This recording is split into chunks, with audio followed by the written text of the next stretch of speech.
Hi, this video is going to show you a little bit more in depth with the drawing tool, how you can add and label diagrams for math in Google Docs. So I'm going to show you how to do these two triangles that I have in this document already. So the first thing you're going to do is in drawings, you can't add the degree symbol. Notice that I have it in this drawing, but I can't actually add that while I'm in drawings. So I'm going to do my 45 and insert my degree symbol before I even enter drawings. And then I'm going to highlight and copy. And you can do that by hitting Control C or by right-clicking and then clicking on copy. Then I'm going to come up to Insert, Drawing, and New. I'm going to paste the 45 degrees into my drawing and change the size of my text box. Then I'm going to add my right triangle.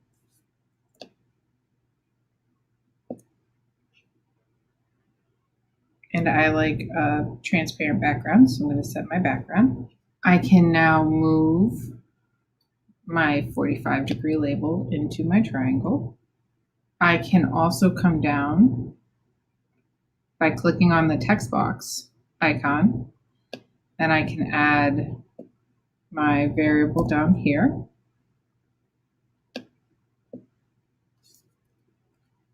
And I can use my arrow keys to move it around to where I want it to be.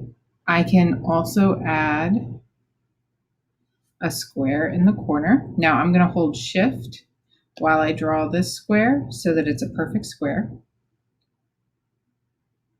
Notice how it's not quite lined up, and that's kind of hard to get the alignment perfect when it's zoomed out like this.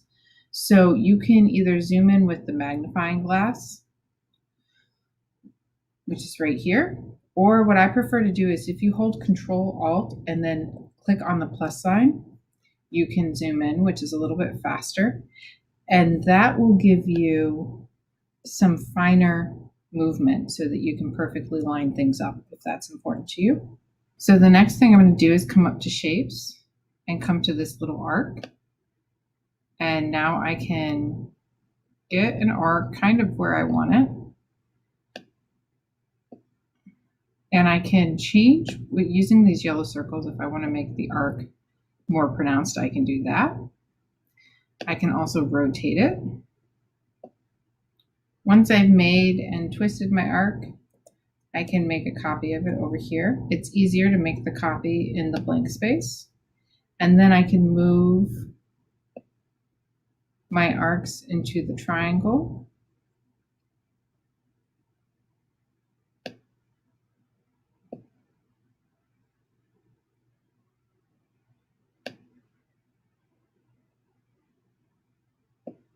And once they're in their space, I can fine tune them a little bit.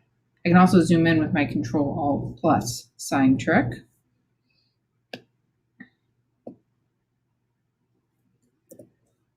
So that it's pretty well lined up. If I want to label the triangle, I can just add more text boxes.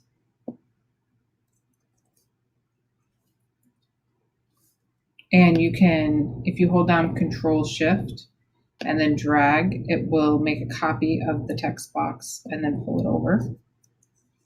Now this is a little bit time consuming for the first triangle, but you can see now it's complete, and I can hit Save and Close. That's going to insert it into my document. Just like in the last video, what I'm going to do is I'm going to click on the picture and change it to wrap text and a 0-inch margin, because that will let you move it around a little bit more easily in your document without affecting the other things in your document as much.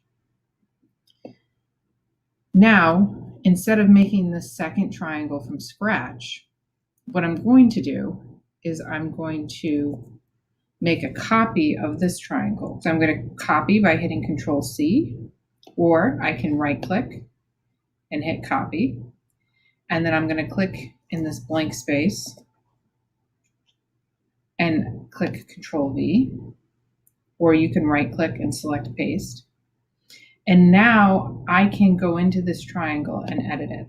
So if I want this triangle to be a little bit different, I can now pull this middle line over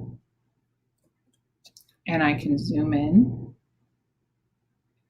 and make my other components fit into this new triangle. And I don't have to start it all from scratch.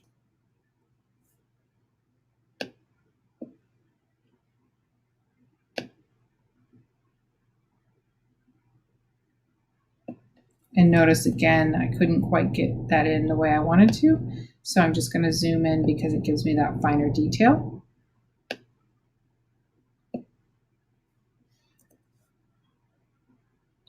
And see how much faster that was this time around. I can also easily now change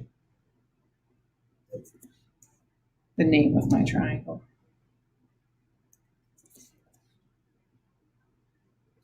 And when I'm done, I just click Save and Close, and I have the second triangle. This, because it was copied from the other triangle, is already going to have the wrap text and the 0-inch margin, so I'll be able to move that around. Now, if you don't want all of your triangles perfectly aligned like that, the other thing you can do is you can click and drag to highlight all the components of the triangle, and then use this circle at the top to rotate it. Then you just come to these other components and it'll let you know if you see the little degree signs. Once you hit 0, you'll know that it's lined up to the screen so that it'll be easy for the students to read the labels.